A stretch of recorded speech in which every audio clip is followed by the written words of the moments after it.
They're going to say that went foul, as it was just over the first base bag of Hames there. Yeah, with only a two-man umpiring crew, that's the home plate umpire's call, and he was definitive about that. Even though Humber thought maybe that did kick up some chalk, certainly hard for us to see from where we're sitting. Close call there.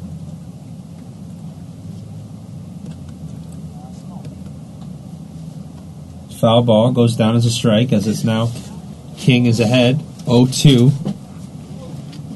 0-2 on Wood. The 0-2 pitch from King. Didn't get him to chase on the outside corner, as it's now 1-2 the count. Wood had a good approach in that first at-bat, ball right back up the middle and hit the second base bag. That slowed it down and allowed a run to come in and another runner to move up to third. Here's the 1-2 pitch. Fly ball into center field. Coming in, tracking is Berntrock. It drops in between them, and that allows the runners to move up there. With an outfield with a bloop single there that fell in between Patrick and Berntrock, as well as McQueen was tracking out from short. Something about that Bermuda Triangle out in left center. We've seen a lot of balls here over this weekend hitting to that exact spot that have found grass. So just like that, 2 on, nobody out. Kenneth Honfield will bat. RBI double in his first AB. Honfield comes into today hitting .286 on the season so far. And another RBI opportunity. He's got 8 of them, second on the club. Time called by Honfield.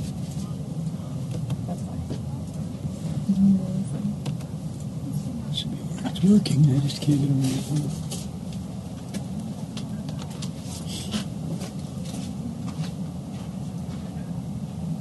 There's the 0-0 pitch to Honfield.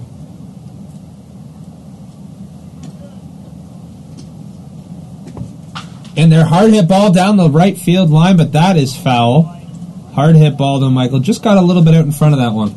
Yeah, as we said, King going a little softer here. He's had some trouble locating his fastball. He's seeming to guide the ball in just a little bit. And Kenneth Honfield was all over that, just a little too pull happy, pulling it down the right field side foul. Here's the 0-1 pitch. Low and inside for a ball. 1-1 is the count. The Hawks lead the Falcons by a score of 6-5 here, as the Bats have come alive early in this game.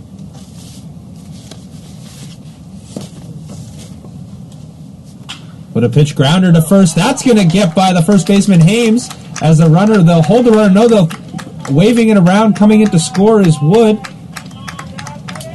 As the Hawks have put one on the board here in the top half of the third inning. That's his second RBI of the day for Hames. Yeah, that ball kicked around out there by Cody Murner. Actually, they were going to hold the runner at third, Mattson. So that's no RBI on the play. It is a base hit, but because of the E9, Mattson scores, and Wood, who was going to stop at second, goes down to third base. So sloppy defense, really, both teams here in this second inning. And so it'll be runners on the corners here for... Yeah, Matt Stoddard will bat, an RBI double. Showing bunt, lays the bunt down, that goes right back to the pitcher. Moving them up, but again, good play there by the bunt. Heads up base running by Len Wood, coming home on the bunt back to the pitcher. Yeah, sack bunt, goes down 1-3, but really the big play there is that Len Wood basically give him an assist for the RBI that's going to get credited to Matt Stoddard. It was a bunt that went right back to the pitcher, and you figured the only function it would have would be moving the runner Honfield up to second.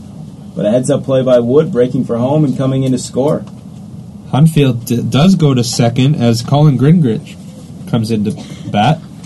And that's a hard hit ball. That's going to drop in front of the left fielder, Patrick, holding up the runner at third, as it's now runners on the corners here with one away in the top half of the third inning.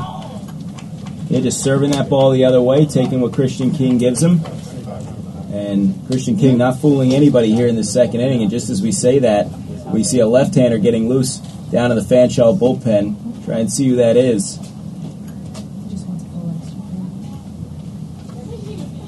As now Blake Coward, the catcher, steps in with runners on the corners here and a chance to extend this lead for the Hawks, which is now an 8-6 lead. 8-5.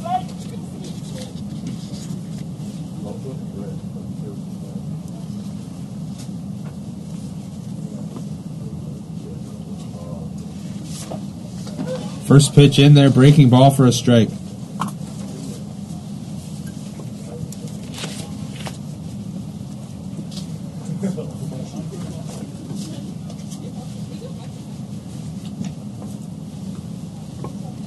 The 0-1 pitch from King just misses on the outside corner here, as it's now 1-1 the count here, with still just one away here.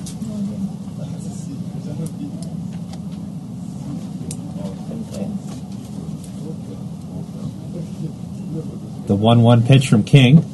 Hard hit ball, comebacker right to the mound. King turns around, gets the force at second, turns back. Does he get the out at first? He does.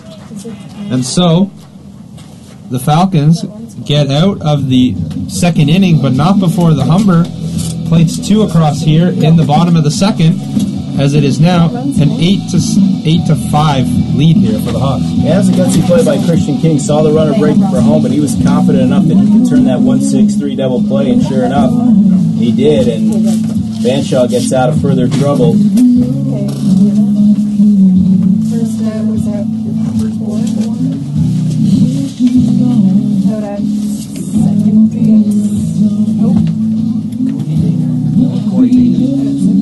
That's not good. Yeah. Okay, Cody. Fanshawe, right? Yeah, I'll write here down these guys. Need Humber's bullpen, too. Cody.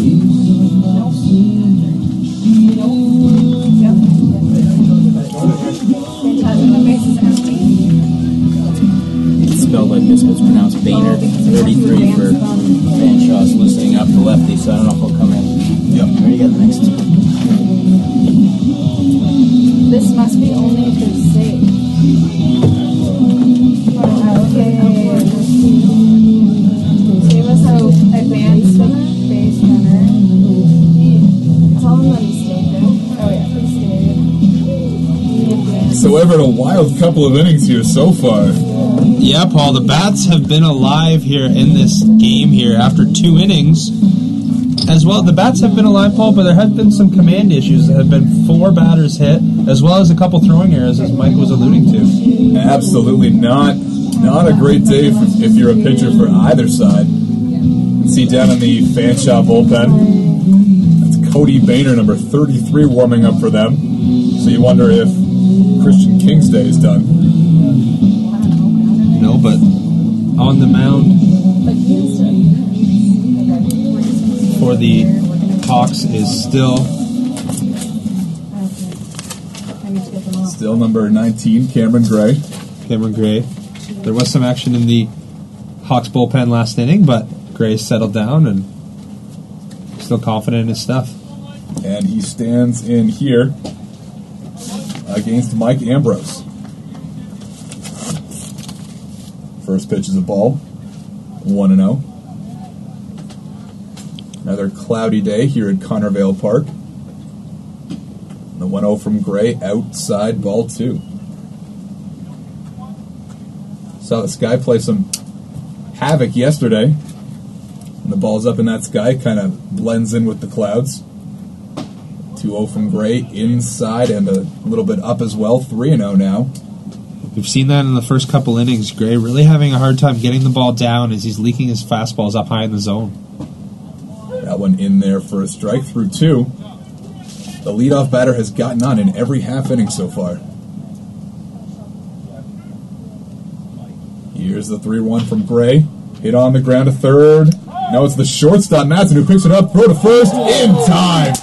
Wow. Nice throw from Madsen. He had to go way back in the hole and then made a great throw to Wood at first. Madsen, yeah, like you said, deep in the hole, ranges to his right, and able to throw off his back foot, make the throw all the way over to first base, and Wood able to corral that throw to get the leadoff out. And the leadoff man retired for the first time this game. That'll help starter Cameron Gray. He throws a first pitch, and that's fouled off. Number 10, Brian Haynes. Ames hitting .250 coming into the weekend. He struck out in the first. Here's the 0-1. Looked like a slider there from Gray, but that's outside.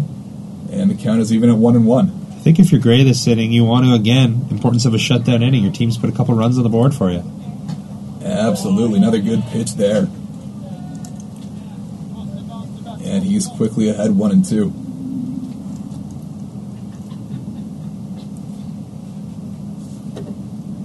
Gray looks in. The windup. Here's the 1-2. Strike 3 called. Good pitch. Looked like a slider maybe from Gray, and it froze Brian Ames. That was maybe the first batter all game where I've really noticed Gray consistently, pitch after pitch, kept the ball down in the strike zone, Paul. Absolutely having a tough time doing that so far. But he gets the second Fanshawe batter, and it'll be Tyson Patrick, the left fielder. He takes way outside. That's ball one. Patrick had a big hit in the first game that these two teams played at Labatt Park. With the bases loaded, he hit a 2-run single to walk off the Hawks. That was back in September. He takes that pitch for a strike, and it's 1-1. Patrick hitting .235. Hits that one to center. And it looks like it'll be an easy play for Campos. It is. Looks it into his glove. 3 up, 3 down for the first time this game. And we go to the bottom of 3. Humber still leading it 8-5. And there's finally a 0 on the board for the Humber Hawks defense and pitching staff, as the importance of that big, like I said, the big shutdown inning after your team has put on a couple of runs for you and extended your lead, responded there. The importance of a good shutdown inning from Gray. Absolutely. Yeah. See what I did? I always do that. Yeah.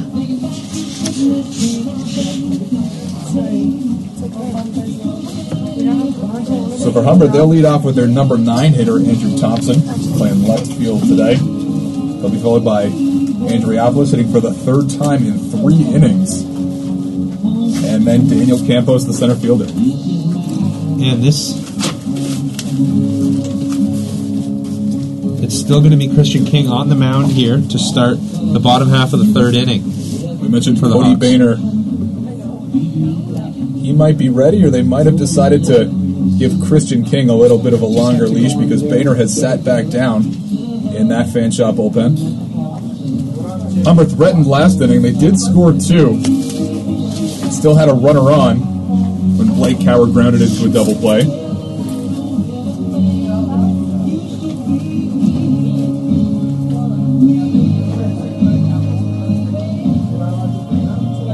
A little bit nicer day today than yesterday. Yeah, the weather, kind of more of a typical day here weather-wise for early October, as yesterday it felt like it was, I don't know, towards the end of the month, Halloween-type weather where the kids are going trick-or-treating. It always seems to be pouring rain, windy, and cold on Halloween. That's what it kind of felt like yesterday here.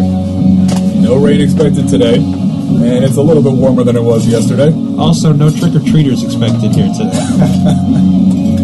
Hopefully not.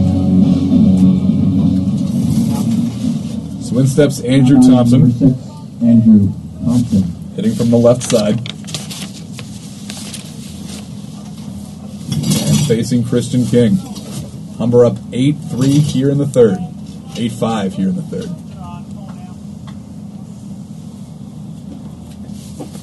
First pitch from King in there for a strike. Thompson came into the weekend just hitting 192 on the season, recording 5 hits and 26 at-bats. That pitch. And the 0-1 well outside. Even the count at 1-1. Thompson popped up to 3rd in his last at-bat.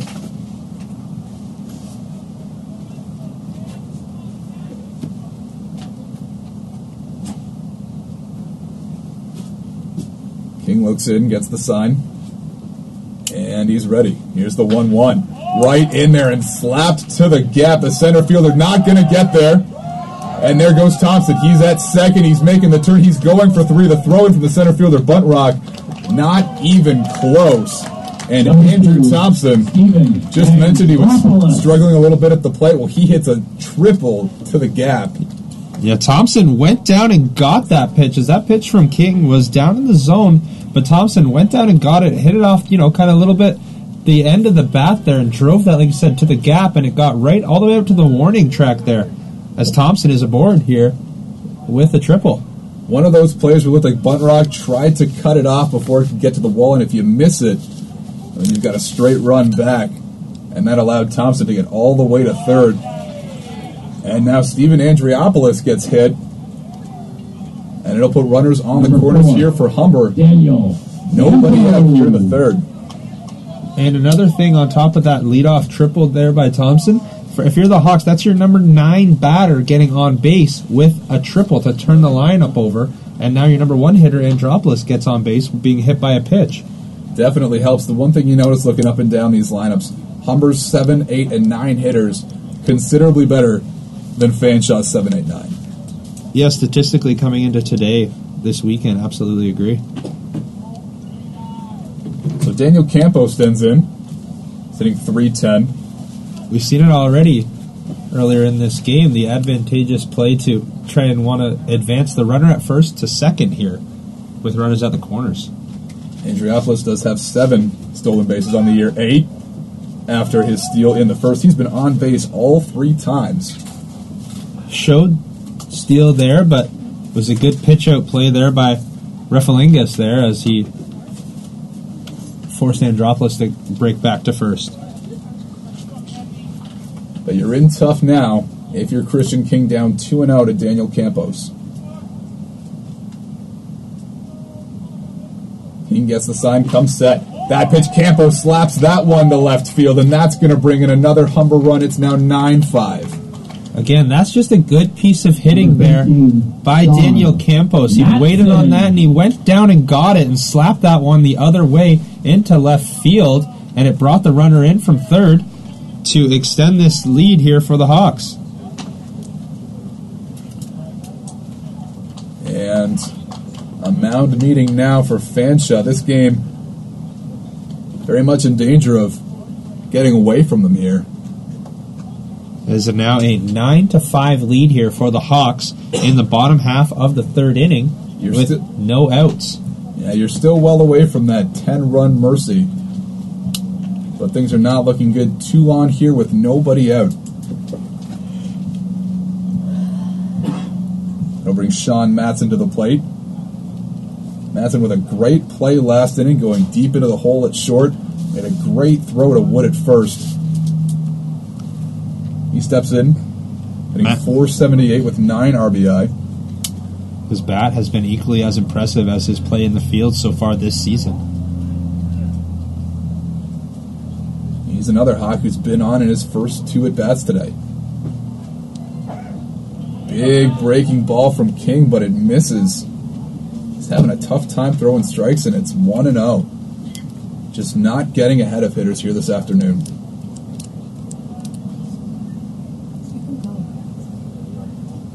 Humber base runners staying close to the bag. And now they break. It's a double steal foul tip, though, and they'll have to go back. Did they ever get a good break, especially Andriopoulos there at second? Unfortunate there that it did end up being the foul tip, as, yeah, like you said, both runners at first and second got great reads, early jump there, and it would have been tough play to get either of them there. Absolutely. Sometimes as a batter, if you see that your runners get a great lead, you'll take a pitch and let them steal those bags, but it doesn't always work out that way. So the count is 1-1 to Matson. 2 men on here in the Humber third. Andriopoulos off the bag at second.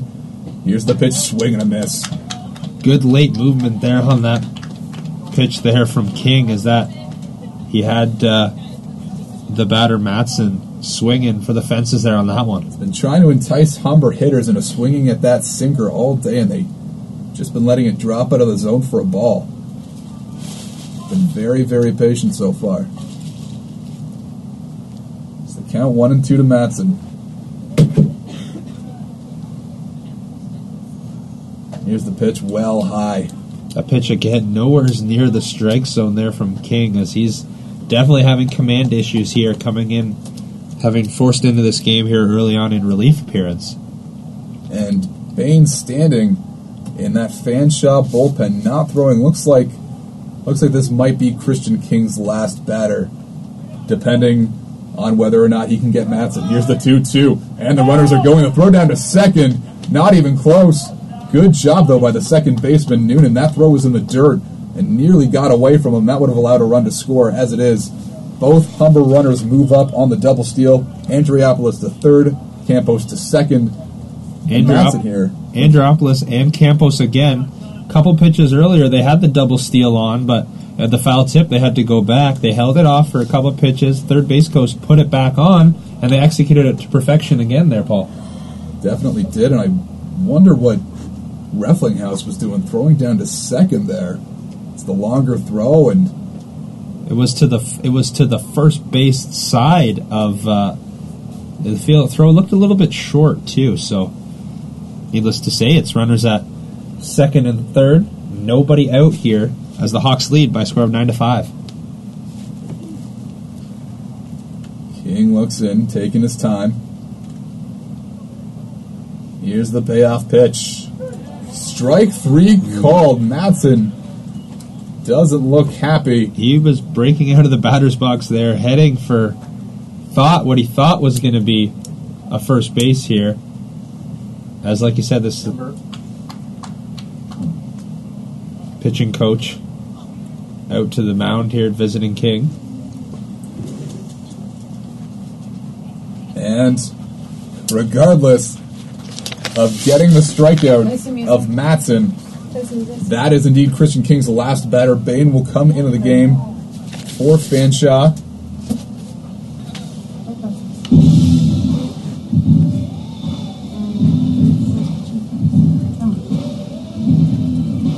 So King goes just 2 1/3 in relief. The two runners at second and third are, of course, his responsibility.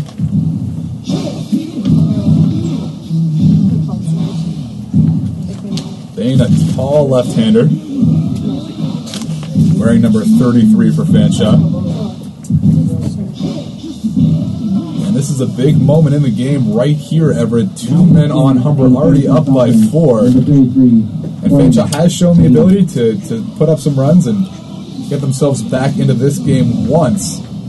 But you don't want to fall behind by 6 again. No, certainly not. If you're Boehner coming into this game, you want to, in this situation here with runners on and just 1 out, you want to definitely look to get a strikeout here, I would think, or a ground ball out to try and keep the runners at bay and the score still manageable. Because, hey, on the flip side of this, the Fanshawe Falcons bats they've been shown the ability to put up runs so far, as they were already down by 4 runs earlier, and they were able to answer. So keep this this deficit manageable if you're Cody Boehner coming into this game, and hopefully the bats can pick you up.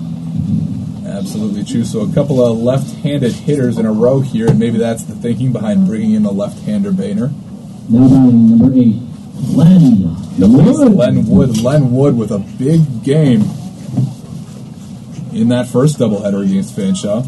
Had 5 RBIs, including a 2-run home run. He'd love to add a couple here with runners at second and third. It is 9-5 Humber. Here in the bottom of the third, Wood takes outside, ball 1.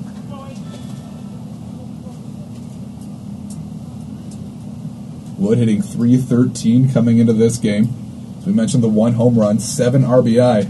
5 of those came in that game against Fanshawe. Gets one over the plate. Looks like it jammed him a little bit. The second baseman, Noonan, settles under it.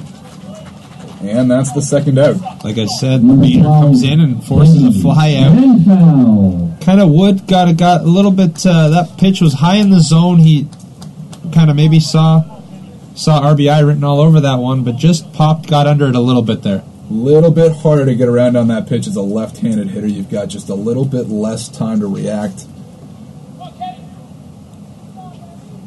I'll bring up Ken Honfeld now. Takes strike 1 called. Nice breaking ball there from Boehner.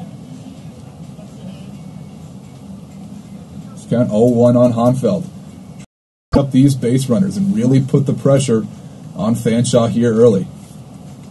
0-1 thinks about it, holds back.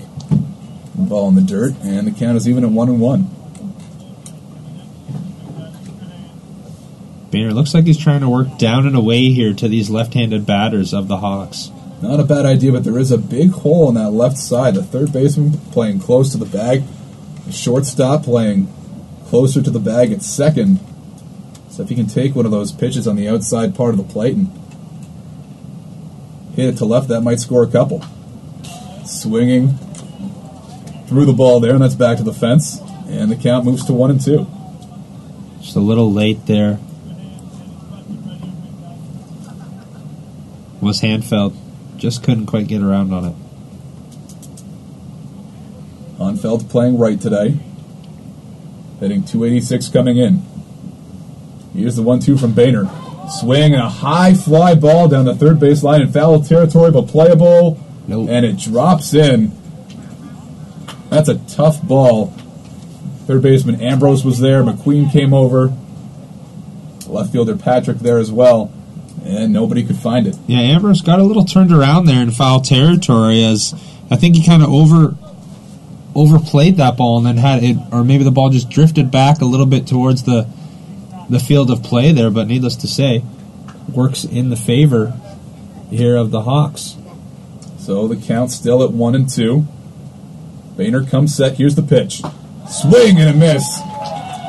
He gets Hanfeld swinging, and what a job Cody Boehner does for the Fanshawe Falcons. He comes in with runners at second and third, just one away. Yeah. It's a harmless fly ball to second, and then strikes out Ken Hanfeld. And what do you know? The Falcons are still in this game. Still in this game here, as they're only down 9-5, and they put up a 4 spot in the 4th inning. So runs haven't been a problem so far this game for the Hawks, for the Falcons. Batters. And what has been a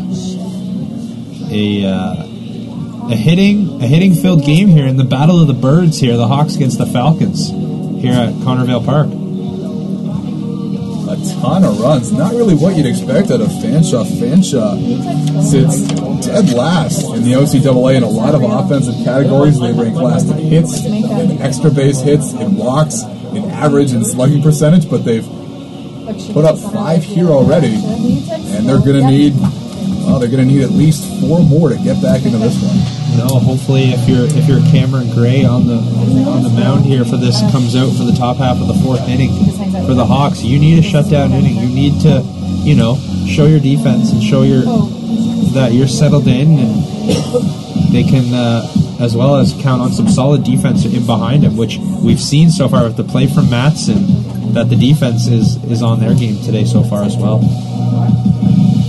They have been pretty sharp. There were those couple of errors in the second that led to a couple of runs. McRae looked real good last time out in the third. He'll look to continue that here.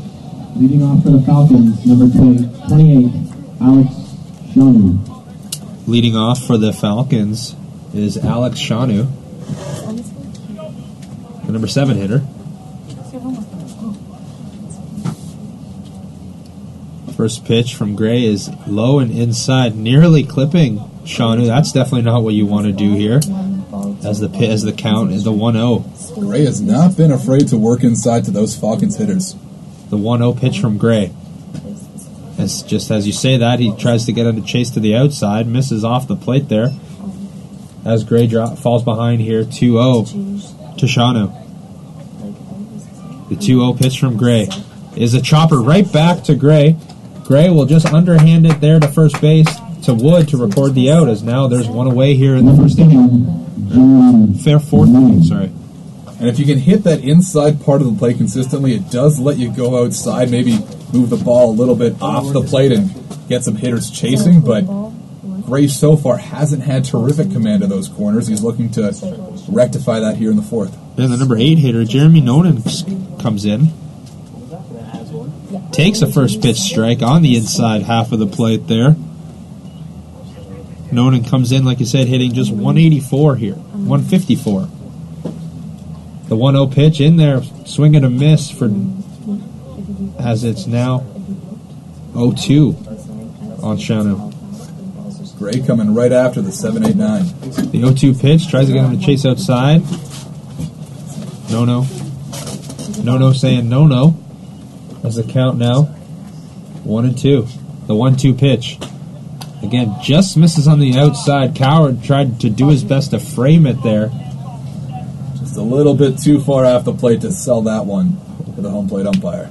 The 2-2 pitch from Gray. Just misses inside. The count goes full. So we gotta do this because if we get lost. It's the payoff pitch from Gray. Is a chopper sent foul behind the home plate. Don't want to walk him here. We talked about it earlier. The 7-8-9 for the Falcons, not very strong. And last time around, you hit 2 of them and gave them free passes. So come right after him here. The 3-2 pitch is hit right to the second baseman. Andropoulos fielded cleanly, throws over to Wood to record the out. Now there's 2 away here in the top of the 4th inning. And it certainly does look like Cameron Gray is settling in nicely. He's now retired the last 5 batters he's faced. Or sorry, the last 6 batters he's faced. Ian Kerrigan. Is now number 14, Ian Kerrigan.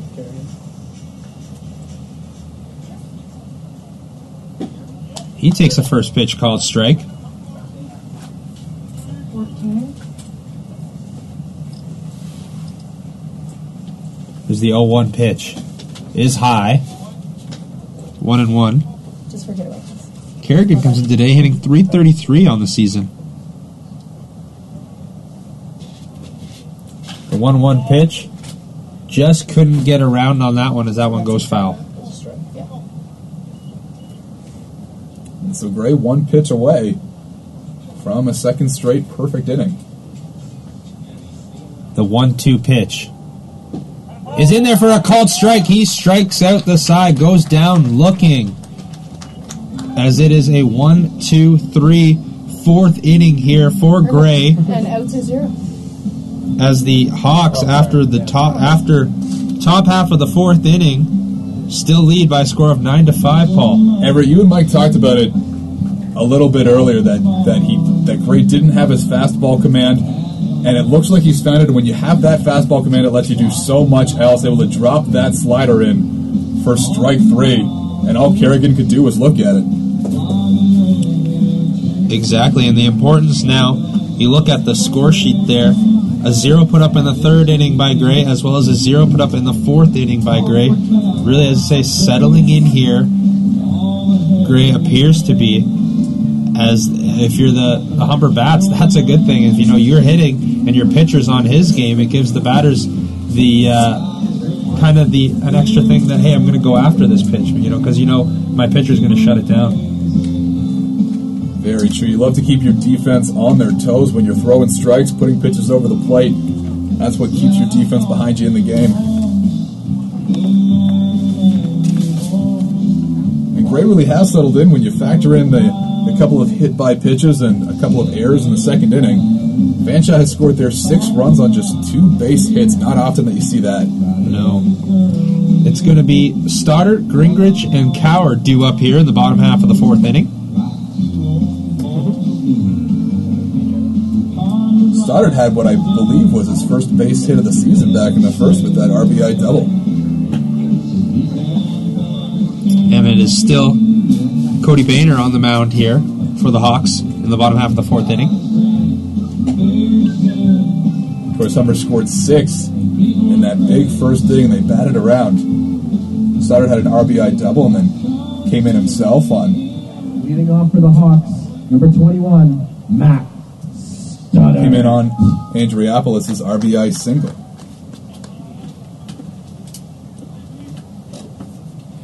And so, the left-handed hitting Stoddard. Again, lefty on lefty, which proved to be the last 2 outs. They're difficult for the Hawks there in the bottom half of the 3rd inning.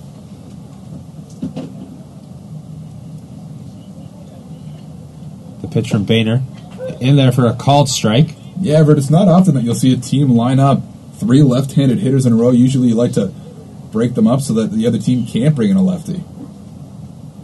The 0-1 pitch is popped up right to the shortstop McQueen. He's under it. And just like that, his third lefty retired there by Boehner. Colin Gingrich.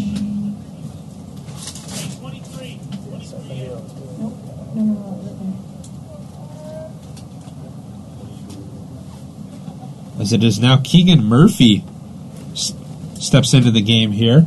Excuse me, number 23, Keegan Murphy. Both teams going to the bench early here, something we didn't see yesterday. Murphy, a high fly ball hit out into center field. The center fielder, Buntrock, is under it, records the deep fly out there, as there is now 2 away here. Number 9, Blake Power. The catcher, Cower, sets in here. Coincidentally, on the other side of it, Cody Boehner.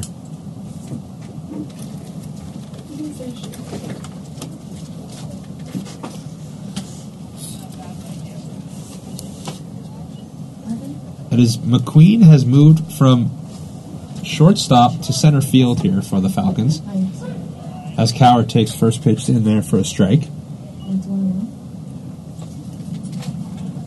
And Farrington has replaced McQueen at shortstop. The 0-1 pitch right down Broadway, called strike. Cower falls behind here, 0-2 early. The 0-2 pitch, brushing Cower off the plate there. Cower steps back.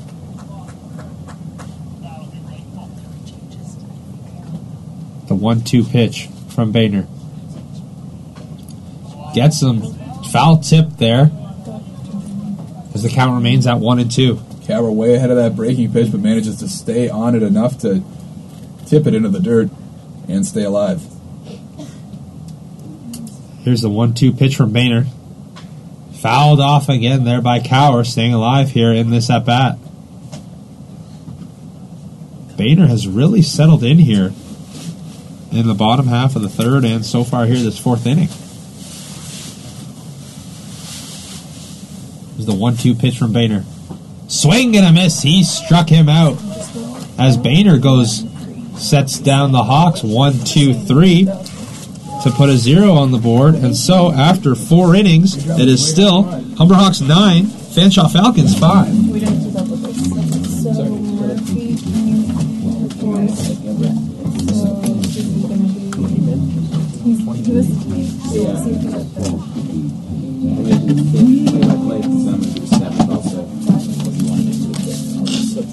Do you got news? Yeah. Wait, sorry, come that again? Do you want to do the play-by-play in the 5th or the 6th? Yeah, I'll do it in the 6th. All right, so I'll do the 5th, and then when you come back. Oh, if you want to do 6-7, you're saying you want to go straight 6-7? Or a 5-7, either one. Yeah. All right, you just take this one. All right.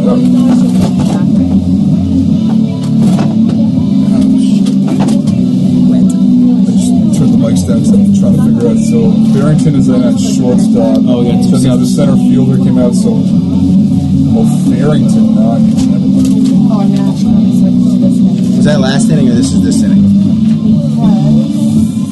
I think Farrington was in for last inning. Did he pinch hit? Yeah. For who? I believe he pinch hit for Buntrock. What's his name? I don't know. I don't have it. Farrington.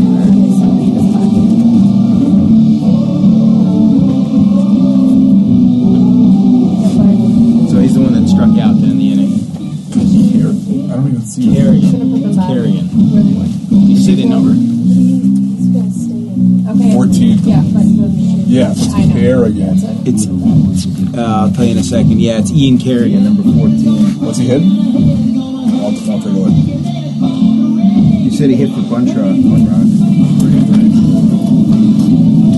Sorry, I saw a bunch of changes up there. Yeah, no, thanks for jumping No back. worries. Ready to go? Leading off Yeah, but who for the changed? Falcons, Number 6, Flip your thing. Chris Buntrock. McQueen. No, yeah. No. So we're back here for the top of the fifth. Humber leading things 9-5 here at Connorvale Park in Etobicoke. Cameron Gray still on the mound for the Hawks. He's really settled in. He's retired 7 straight hitters. And he faces center fielder Chris McQueen. McQueen shuffling over, or rather back, to center field. And Ian Kerrigan takes over at short.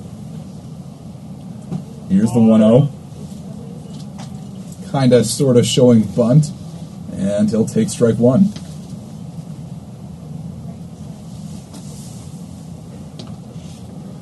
Gray winds, deals. That one hit out to center. And it's going to drop in front of Daniel Campos. And Number 2. Fanshawe has their first base runner Murner. since the second. Chris McQueen's been a tough out today. 2 for 3 on base 3 times if you include that fielder's choice. He brought home a run. Also has a stolen base in this one. We know he's got speed, so we'll see if he's going over at first. So Cody Murner steps in, still looking for his first hit of the season. And he'll do so with McQueen at first. Here comes Gray. He's outside. 1-0. Fanshawe scored 1 in the first. Take an early 1-0 lead. Of course, Humber responded with 6 of their own in the bottom half. Here comes Gray, runner going. Throw down to second. In time.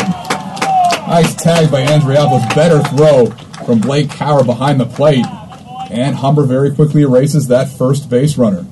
Now, we told you McQueen's got speed, and they may try and test it. Fanshawe running themselves into and out here, and that's big. You got a 4-run deficit. You get a runner on leading off the 5th, and just like that, he's out. And you can see the reasoning on Fanshawe's side. They're down by a bunch, but they are not a very good hitting team, so they're going to try to play some small ball and scratch and claw their way back into it. The problem, though, is you're already in the 5th. 1-1 is in low. 2-1 to Cody Murner. Murner playing right today for the Falcons. Here's the 2-1. Swing and a miss. Gray working quickly here, looking a lot more confident than in those opening 2 innings. You mentioned the lack of offense. 5 runs, but only 4 hits so far for Fanshawe.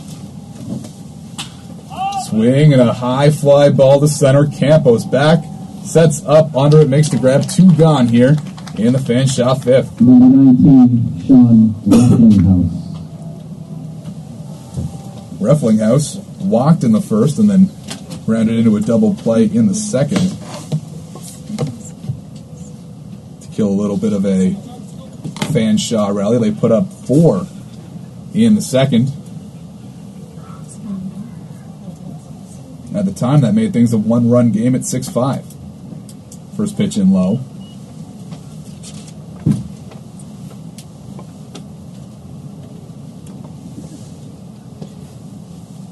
And here's the 1-0 in there for a strike. 1-1. Really seen Gray settle down here after a couple of tough innings. That one fouled back. And it's 1-2. For that leadoff single to McQueen, he had retired 7 straight. Showing a little bit better fastball command than he did in the first 2 innings. Yeah, you wonder about that layoff between the first and second. Gray throws that good slider, but fouled off by Reflinghouse to stay alive. The count remains at 1-2. Humber leading 9-5 here in the top of the 5th. Gray deals. Oh, Cower made to trot off the field. He thought Gray had thrown strike 3, and the umpire disagrees. Yeah, a little discussion there between Reflinghouse and Cower. Get the 2 catchers talking about it. Feel like, hey, you're showing us up. And a little bit of jawing, you're right.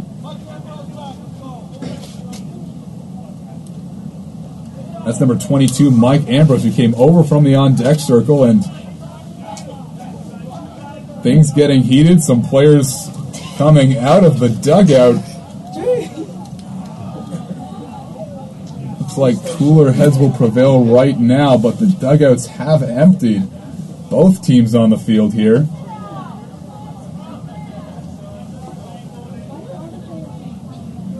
And all of this after Blake Cower caught what he thought was strike 3 and made to trot off the field a little bit early. Both teams now turning and heading back to their dugouts, and this might make the rest of the game a little bit more interesting. Well, Fanshawe taking it as a sign of disrespect. I'll tell you, the only guy that really should be upset is the home plate umpire, who's the one who's shown up. I'm not sure what Fanshawe's barking about. Yeah, maybe a little presumptuous on Cower's part to assume he got the strike 3 call. But some jawing going on between the two catchers looked to me like it was initiated by Reflinghaus at the plate, saying, hey, get back in there. And eventually cooler heads do prevail, but not often you see that from a catcher either. Usually it's a hitter who will start to trot down toward first, or a pitcher who kind of falls off the mound and starts to head back to the dugout. Not often you see that from a catcher. Yeah, you're right, unusual, but both benches now have been warned, and we've already seen a number of hit batters here in this game too. Certainly nothing intentional. Lack of command by the pitchers, but you better be careful now. That takes away the inside portion of the plate. You're right, Mike, with attentions here, and sure enough, Cameron Gray throws that slider inside to Reflinghaus to run the count full at 3-2. And you wonder if the umps might be a little bit more careful, you're right, with the inside stuff. Now here's the payoff pitch from Gray, well outside of the backstop. And the Falcons have another base runner here in the 5th. Well, the inside slider and then the over-compensatory pitch, if you will, from Gray saying, hey, I don't want to keep pitching inside because I'm told I'm not allowed to. It'll be interesting to see how that changes the pitcher's approach, knowing that, hey, if I hit a batter, that might be it for me. And he came after Reflinghaus with a slider. Certainly didn't look to be any intent, but wanted to show that he wants to have that inside portion of the plate. Pitchers hate having that taken away from them. I understand it. And now you have Mike Ambrose stepping in with a runner on. Ambrose, of course, was the one who came over from the on-deck circle to kind of get in the middle of Reflinghaus and Cower. He takes ball 1 high, 1-0. Ambrose hitting .462, an OBP of .611. And that pitch is outside on the backstop. That's a wild pitch. And it'll allow Reflinghaus to go to second. So all of a sudden here, the Falcons, who are trying to claw their way back into this one, have a runner in scoring position here with 2 outs in the 5th. Paul, you can see the body language of Cameron Gray. He looks a little bit rattled in the sense of he doesn't want to make a mistake inside. We've seen him pull the last few pitches, including that wild pitch, maybe compensating a little bit extra. And now he plunks Ambrose. Did you just hit him? Yeah. And I wonder now if the umpire might issue a warning. It doesn't look like it. Well, a friendly exchange between the coaches, and this may be a visit to sort of calm Cameron Gray down here. He had the delay, but that's going to be it for him. Certainly looked a little bit unnerved by what we just saw, the exchange, as again, both sides, of course, were a little heated about it. Cameron Gray with some words now as he departs the field, directed toward the Fanshawe bench.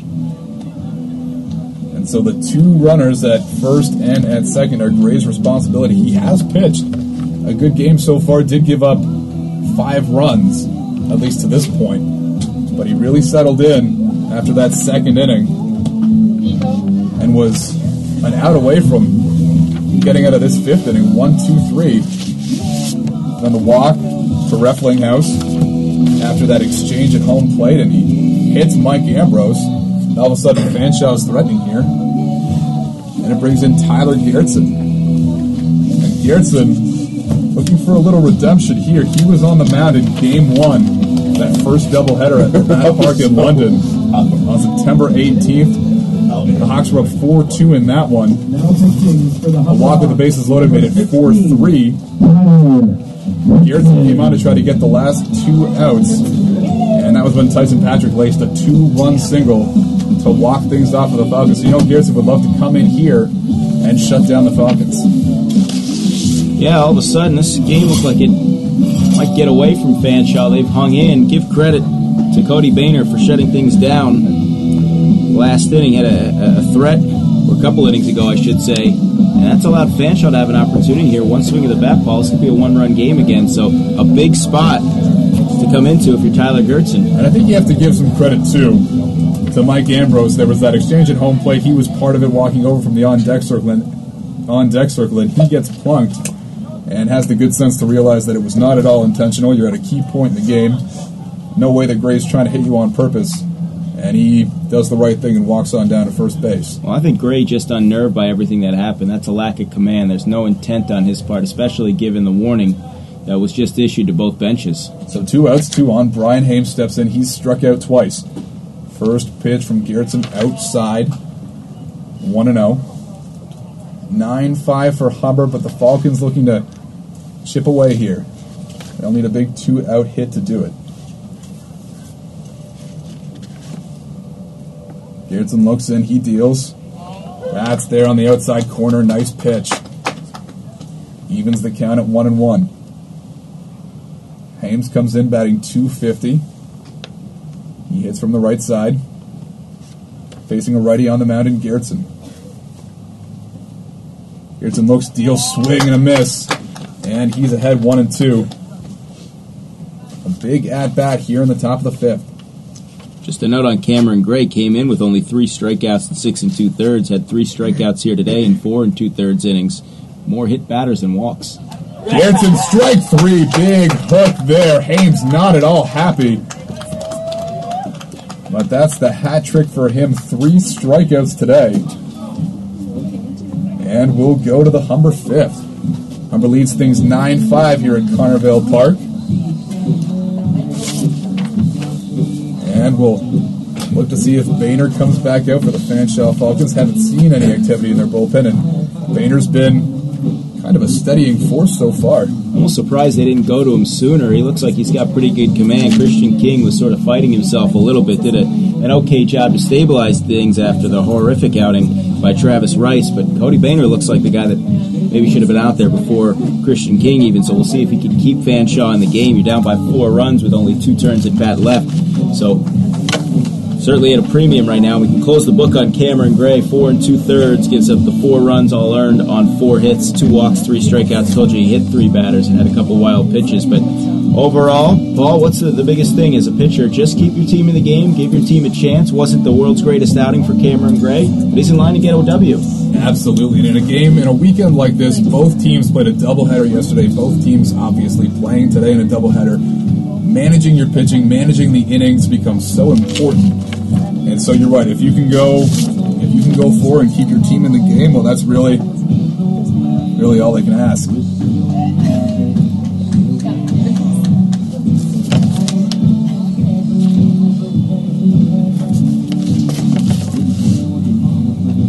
Of course, Humber, 2 of their 3 big guns, and Andrew Blakey and Brandon MBB have not yet pitched. Wonder if we'll see them maybe later on today or in game 2. Yeah, this is a big bounce back afternoon for Humber. You lose the 2 games yesterday, not just the 2 losses, but the nature of those losses, both close games, and you lose Brandon Lyons as well to a wrist injury. So to come out and even just to get this first win, I think will take a lot of pressure off going into that second game of the doubleheader. Well, especially when you look at what Fanshawe did yesterday, went into Durham, won both games, and granted they've played 2 fewer games. Humber has played 2 fewer games. But with those 2 wins yesterday, Fanshawe moved into a tie with Humber for second place in the OCAA. So it is indeed Boehner back in for the Falcons. He throws the first pitch low for ball 1. Stepping in is number 6, the left fielder Andrew Thompson.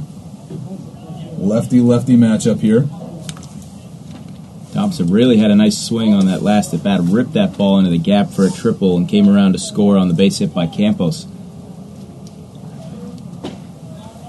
2-0 in there for a strike on the inside part of the plate. And it's 2-1.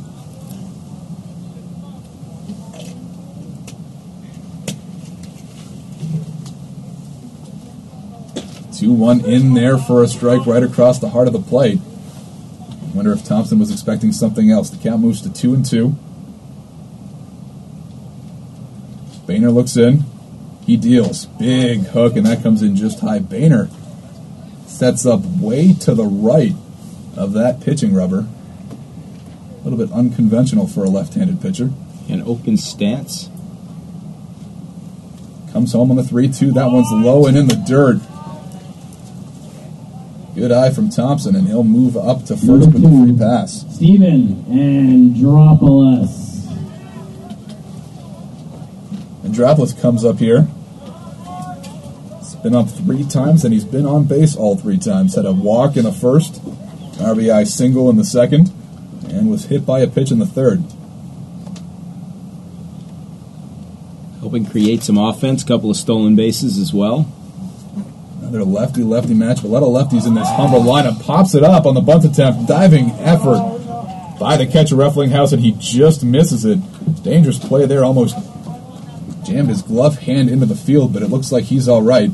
And we'll reset. Count 0-1 here on Andropoulos. Yeah, Reflinghaus just for a split second couldn't locate the ball. That cost him the opportunity. He gave it a great effort. Almost came up with that. Andropoulos with some speed. 7 stolen bases on the year. He's a tough guy to double up. Throw over. Thompson with a bit of an aggressive lead, and he'll scamper back.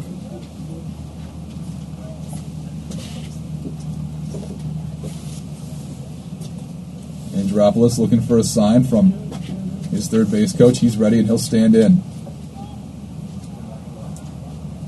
Boehner comes set, checks the runner, and deals. Pitch low, and the count is even at 1-1.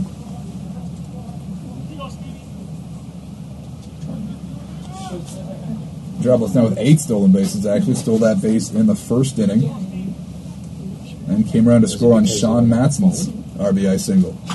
Slaps that ball to right field just past the runner. Andropoulos not going to head to third. Good job by the right fielder Murner to get to that ball quickly, but Humber with their first 2 men on here in the bottom of the 5th. And they are threatening again. They've been threatening all afternoon, it seems. Humber making good use of that first base hole on the right side. Hit a lot of balls hard in that direction. And with a 4-run lead, don't want to be too aggressive. If you're Andrew Thompson, get runners at first and second, no outs. Another speedy hitter coming up in Daniel Campos. Campos with an RBI single his last time up and stole a base. He's bunting, and that bunt goes well foul up over the high part of the screen here. And it's 0-1. Campos, we've seen him a couple of times try to get that bunt down well, moving out of the box towards first, and it hasn't been very successful for him. I think he just needs to square that bat up and get that bunt down before he takes off. And here's 0-1, both runners going, and no throw. The double steal for Humber puts 2 in scoring position with nobody out, and the heart of the order due up. Picked the right pitch to go on. Slow breaking ball there from Boehner. And it would have been a tough play to make, but that's the second time that we've seen Reflinghaus take a pitch with runners going and just hold on. You wonder if his confidence maybe isn't there. Trying to catch runners. Big lead for Andropoulos at second. He's almost halfway to third. 5 stolen bases now in this game for the Humber Hawks. A couple of double steals, so not afraid to be aggressive. The count 1-2 on Campos. Another lefty-lefty matchup. Boehner comes home.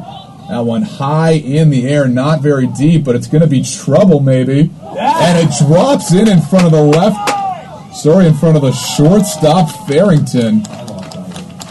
A couple of players converging, and that's a tough play all around. As the shortstop, you kind of want to circle back around that ball. Farrington was facing right back toward left field, and that's a tough play to make when you're looking out away from the diamond. Yeah, Paul, what is it about that shallow left center field area here this weekend? We've seen a lot of balls just kind of die out there. Left fielder can't get in. The shortstop doesn't get out on it. Finds a place to land. Amazing how many times we've seen it in that particular part of the field here over these couple of days. Very true, as that pitch is in there to Sean Matson.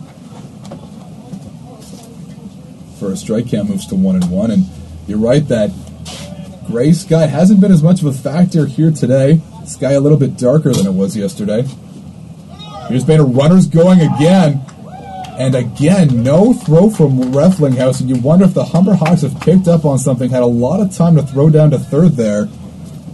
But he holds onto it again. Yeah, a little double clutch there. Third double steal the game, and it's working. Why not keep doing it if you're Humber? So Humber up 10-5 here in the bottom of the fifth and threatening again. 2 on at second and third. Nobody out as Matson fouls one back to the fence. Matson hitting right-handed, ending a long string of lefty hitters for Humber.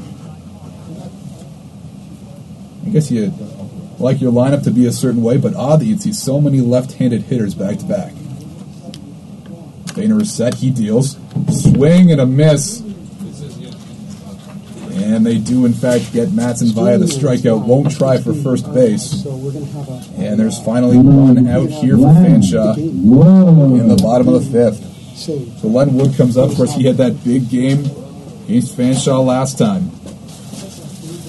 5 RBIs, 2 by way of the home run. And you know he'd love to do that here. Boehner comes out. Here's the first pitch. Rips that ball to right field, but well foul. Wood all over that one. Yeah, Wood had that 2-run single to first. Turns out that's the hit that gave the Hawks the lead, and they haven't looked back since. They've been in front since that 2-run single in the bottom of the first by Len Wood. Matson hit by a pitch in the second, then struck out in the third. Wood. Sorry, those were Sean Matson's stats. 0-1 is outside, even the count at 1. Wood had another single in the second and then popped out to second in the third inning. Comes in hitting .313. Boehner comes set, he deals. That one is deep to the gap. Center fielder going back for it, and it's down in front of the fence. Both runs going to come around to score, and Wood in for the bases clearing double. 2 runs coming in to score there, and Humber goes out in front 12-5. You heard the crack of the bat. That just sounded good. Len Wood has hit a couple of balls very hard today. He has the only home run this season for the Hawks. Came close to getting number 2, but have to settle for a 2-run double, and they've blown the lid off this one, Paul. They have indeed. Looks like some stretching going on in the Fanshawe bullpen. Although at this point the game is pretty close to getting out of hand, and you have to make a decision about whether you want to try to keep yourself in this one or maybe save your arms for Game 2. Of course, we'll have Game 2 for you right after the finale of this one. And another steal line, and this one is up the middle. And with the runner going, Len Wood is going to score easily on an RBI single from Ken Honfeld. Number 21. Humber goes in front 13-5, and with just 1 out, if you're Humber, you're getting awfully close to that mercy rule. Well, and you mentioned preserving your strength. If you're Fanshawe, of course, you had to go to the bullpen before an out was even recorded in the first inning. Christian King did all he could, and now Boehner did a nice job over the first inning plus, but obviously second time through the order a lot tougher for Cody Boehner, and Humber's just rolling right now. So that'll bring up Matt Stoddard, the third baseman. Had an RBI double, in the first, and had another RBI and a ground out in the second. He'll hit with 1 on here. It's Ken Honfeld on first. He just brought home Len Wood's double to make it 13-5 Humber here in the fifth. First pitch swinging as Stoddard fouls it off to the first base side. And it's 0-1. And it looks like there are a couple of arms stretching out in that Fanshawe bullpen. Boehner comes set, the 0-1. Goes down to get that one. It's a slow chopper up the middle. It gets through. Honfeld thought about making that turn for third base. It was a slow roller. Center fielder McQueen came in quickly. So Stoddard has a single. And Humber with 2 on here for Colin Gingrich. And they have just about batted around here in the 5th. Yeah, you saw it in the first inning. We ran out of room on our scorecards up here. And we may be looking at the same thing here in the 5th.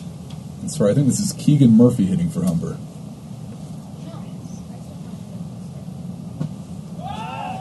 Pickoff attempt by Reflinghaus.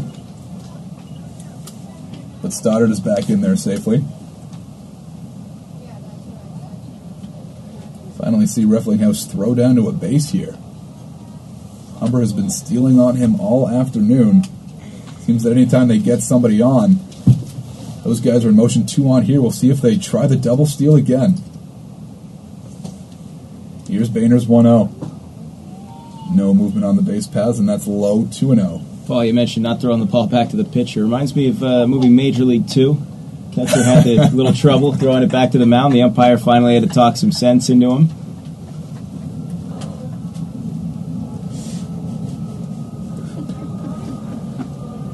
Boehner checks the runners. Comes home, fouled back by Keegan Murphy, well behind home plate. And the fun fact about that, the umpire in that movie was played by former Orioles pitcher Dave Boswell. I actually took pitching lessons from Dave Boswell back in Baltimore. Yeah. What did he teach you how to throw? I didn't have a lot of heat, so it was more, learning how to locate my fastball, which was more like a changeup. Here's the 2-1 from Boehner. Swing and a drive to center. That's high. Coming on as the center fielder, McQueen calls everybody else off. And he'll make the catch 2 away now here in the Humber 5th. Number 9, Blake. Yep, that fastball is always about 20 miles per hour slower than you think it's going to be. Yeah, it looks real easy on TV, right? These guys so effortless, 80, 90 miles an hour. You don't realize how fast 70 actually is when you stand in the box until you go to the batting cage and you've got blisters after 3 or 4 pitches. Very true. Cower swings at the first pitch. He fouls that back over the first base fence. And it's 0-1. So Boehner here trying to finish things off, get his team out of the 5th. Humber up 8 now, 13-5. Boehner deals and it's fouled off the end of the bat to the screen, and it's 0-2. Big at bat here. Fanshawe has a long hole to climb out of. But if Humber can bring these 2 base runners around, it won't matter anyways. You've seen this strategy. My strategy was get hitters to get themselves out. The floater was my put-away pitch. Lots of long fly ball outs to the outfield, I guess. Yeah, hold your breath. Boehner deals on the 0-2, and that one's up the middle. Center fielder McQueen won't get to it. We'll see if they send the runner. They do not. McQueen got to that one quickly, and Humber clearly respects his throwing arm. They hold Honfeld at third, Stoddard up to second on the single by Cower. And I think you don't want to run up the score here if you're Humber. Already things a little testy after what we saw last inning and going station to station here with an 8-run lead. Certainly we understand that, where Humber's coming from. Andrew Thompson. True enough, but I also think with playing 4 games in 24 hours, if you can walk off after the 5th inning here and save your pitchers a couple of innings, that might be beneficial in the long run. So it's Andrew Thompson. He started things off with a walk, came around to score on the Daniel Campos. I think it was actually an error where Campos reached first here in the 5th. Thompson 1 for 2, and with that walk as well. Here's the 0-1 swing and a foul back to the fence. Is that 114? No. Bases loaded here. 14 or 13? 13. For Humber. Up 13-5 in the bottom half of the 5th. Boehner trying to stop the bleeding here. Big hook. And that'll do it. Strike 3 a swinging Andrew Thompson, but Humber scores 4 more to add to their lead. Started the fifth at 9-5. It's now 13-5, and they are well in control of this game.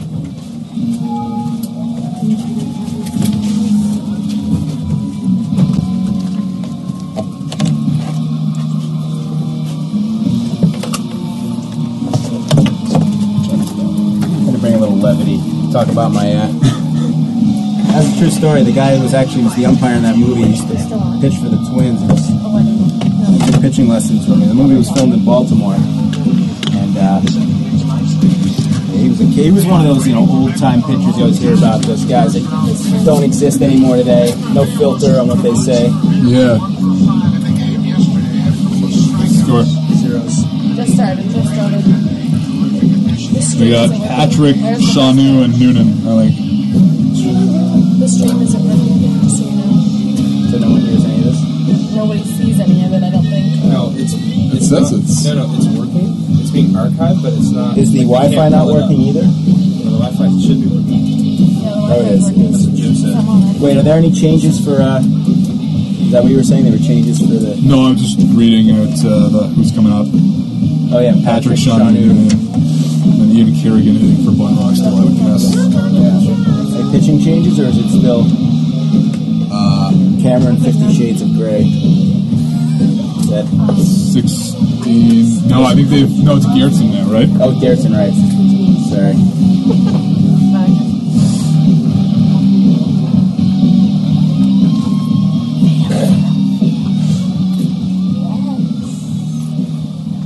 Leading off, Ready? number 13, Tyson Patrick. Number 13. So we move to the top of the 6th inning here at Connervale Park, and Humber enjoying a big offensive afternoon, a 13-5 lead. Here, as we go to the top of the 6th inning, and the first pitch is low and away, and on the mound right now, Tyler Gertson. They'll face Tyson Patrick, Alex Shanu, and Jeremy Noonan here in the 6th. And the 1-0 pitch is a little bit high and tight, 2-0. Gertson came on and was able to strand a couple of inherited runners to end the top of the 5th, striking out Brian Hames looking. And the 2-0 pitch, there's a strike, 2-1. Patrick singled and scored in the 2nd, flew out to center in the 3rd. The 2-1 delivery, and it's inside, 3-1. When Fanshawe was down 9-5, they were trying to play some small ball and scratch and claw their way back. Not really time for that anymore. Certainly a big missed opportunity last half inning, and there's a swing and a miss off-speed pitch from Gertson. So 3-2, the count goes full. So Humber able to withstand that rally and then put up a 4th spot of their own. Here's the payoff pitch, swinging a chopper towards the middle. Matson over, fields the in-between hop, and throws across to retire Patrick, 1 away here from the top of the 6th. Alex Shanu. So it'll be the designated hitter, Alex Shanu. He was hit by a pitch and scored in the 2nd, grounded out back to the mound in the 4th. So officially 0 for 1.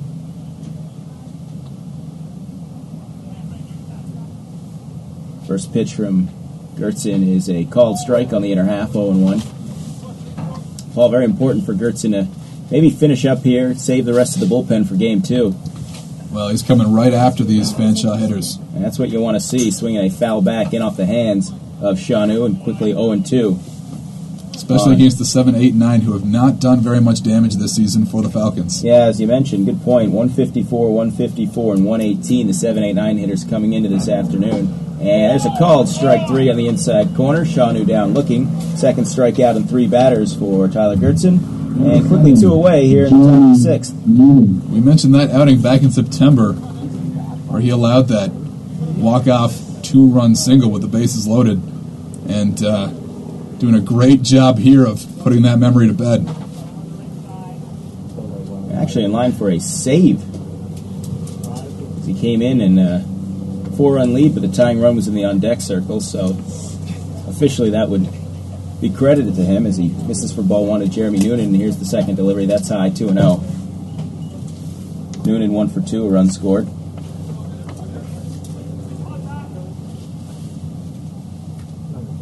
Here's the 2-0 delivery. That's fouled off to the left and out of play. 2 balls and 1 strike. Make a great point about the pitching. Garrettson would love to get through this 6th and 7th.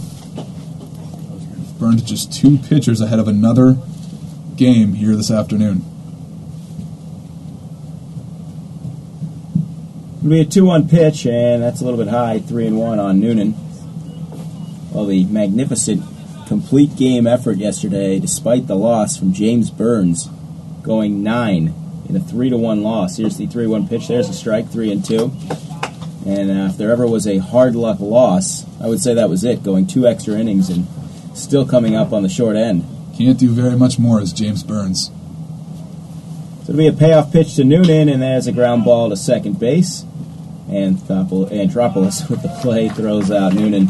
And it's a 1-2-3 inning for Tyler Gertzen as we go to the bottom of the 6th, and Humber with a comfortable 13-5 lead over Fanshawe in Game 1 of this doubleheader.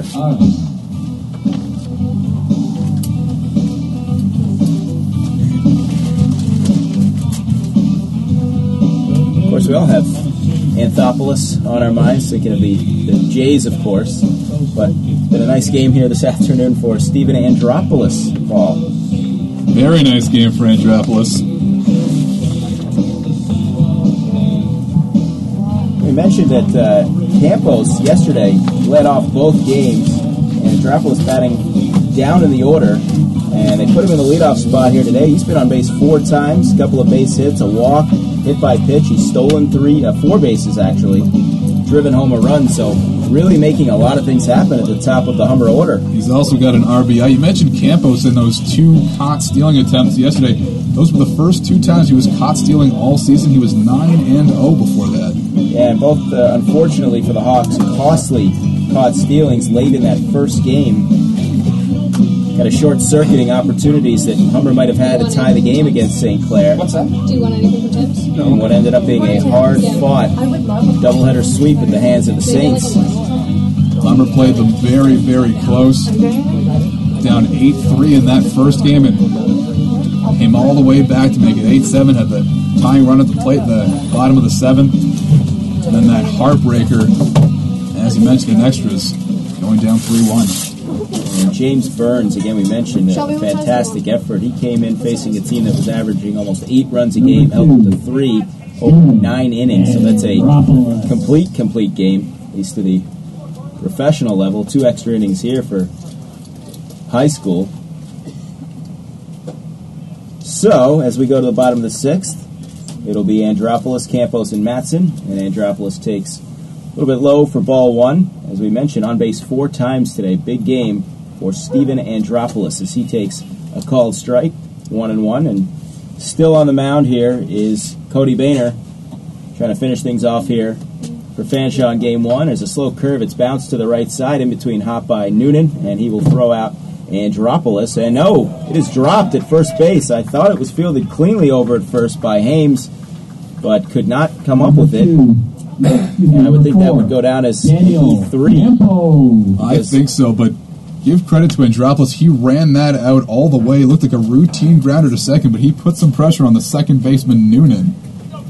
And he was just about there when the throw got to the first baseman anyways. Kind of a tricky in-between hop, but the throw a little bit low. I don't think that Hames needed to pick it, but still couldn't come up with it cleanly. So on base for the 5th time, even though that's an error, and a called strike to Daniel Campos. And with an 8-run lead, wouldn't think that Andropoulos would steal another base. He's already got 4 here today. In at the corners for Campos, who pulls one foul down the first base side. I should say in at third, Mike Ambrose at the edge of the infield grass, respecting the possibility of a bunt or a slow hit ball.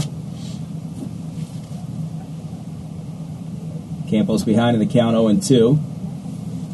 Not going is Andropoulos. That's hit in the air towards right center. Giving it chase is Murner, and it's going to split the outfielders. That's going to be extra bases, and being held, being waved in is Andropoulos, and he will score. It's an RBI double for Daniel Campos, and it is now 14-5, Humber.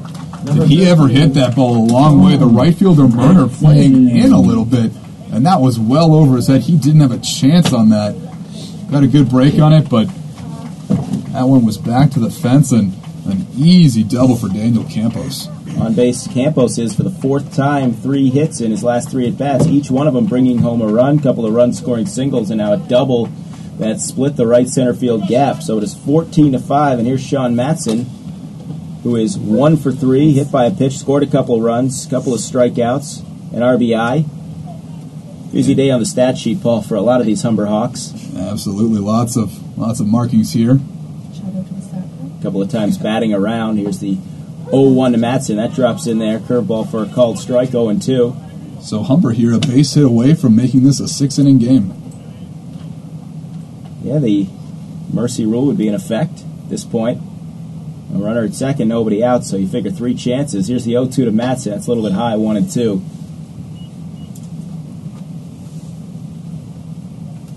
And the heart of the order due up, you'd think a pretty good chance they'd get that 15th run in. The way things have been going here today. Absolutely, Matson with an RBI already. Len Wood with 4 RBIs today. It'll be a 1-2 to Sean Matson. Here's the pitch, and it's just off the outside corner, 2-2. And following Wood, you've got Hanfeld, and he's got 3 RBIs today. Really everybody getting into the act here this afternoon.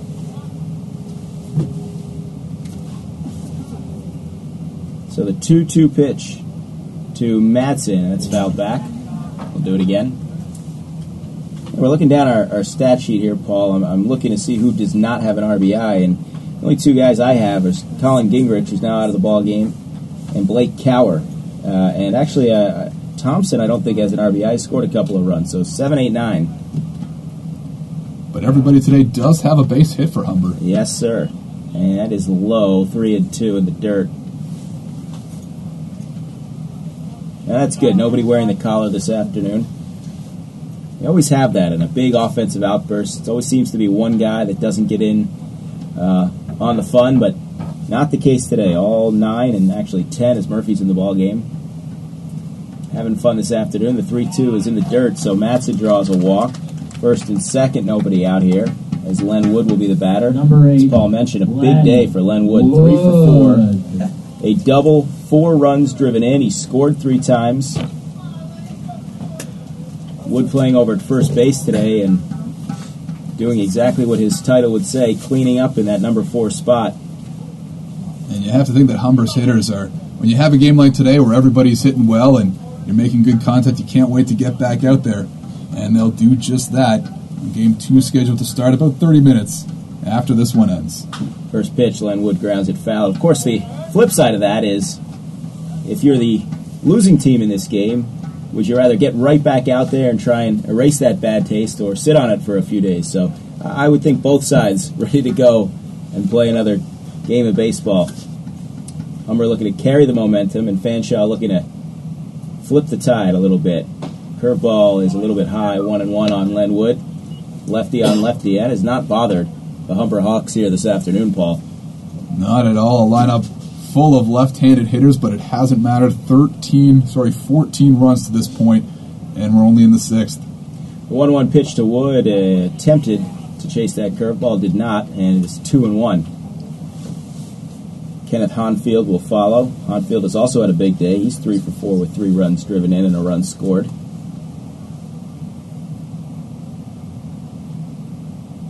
The weather has certainly cooperated today, given what we saw yesterday. Here's the pitch to Wood, and he pops that into shallow right, going out as the second baseman Noonan, and he's under it, makes the catch for the first out here in the bottom of the 6th. So Wood retired for just the 2nd time in 5 at-bats. Both outs have been pop-ups to second.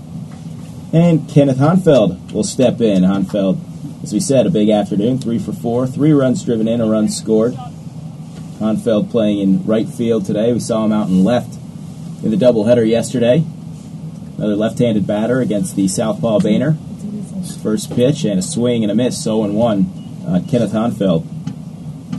Fanshawe, 5 straight wins coming into today, including those 2 wins yesterday at Durham.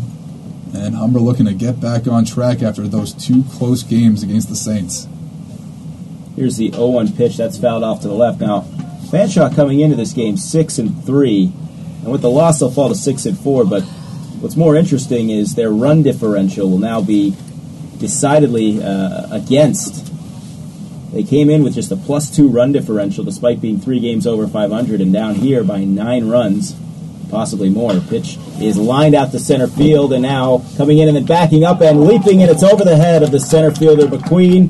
Rounding third and coming in to score run number 15 is going to be Daniel Campos, and that will do it as we have reached a 10-run rule here in the bottom of the 6th. So the RBI double polishes off a big offensive afternoon here in Game 1 for the Humber Hawks. As the final score is Humber 15 and Fanshawe 5. And well, this one was pretty much decided after just 1 inning when the Hawks put up a 6 spot.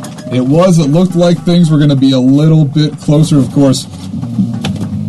Fanshawe came back with 4 of their own in the second to make things close, but you're right, after that, Humber took over, and this thing was never really close after that second inning. And I know it's hard to believe, but in a 10-run victory, we got to credit a save to Tyler Gertzen, who came in and inherited a 4-run lead with a couple of runners on. Give Cameron Gray the win. Gray goes 4 2/3, allowing 4 hits, 4 runs all earned, 2 walks, 3 strikeouts. Gertzen, flawless in relief, or nearly flawless in relief, and he gets the save, and that's good news for Humber as they go into Game 2 here. And again, we will be back on the air shortly. For Paul McGowan and Everett Hanmer, I'm Michael Seth. We will see you shortly as we get set for the second game of this doubleheader. He did give up a run, didn't he, Gertzen? I don't think it was earned, but I think he did. The other run was to... Just the end of the game. You guys already got a sign in his mouth. I waited for you guys. Wait till the game was over. Holy shit. Sorry? Long innings. Yeah, Jesus. Another long game. By the time, and then when we come back, we get the lineup. Oh, well. It's baseball, I'll take it. What's the score in the Jays game? Burley's getting hit. Oh, wait to go feed Jenna. Burley's Yeah, getting just go hit. eat. They get out of it? Who had you guys on? They do? I'm going to try and tally up the box score and everything just so we can Sure. do it for Game 2. Something or other. Maybe?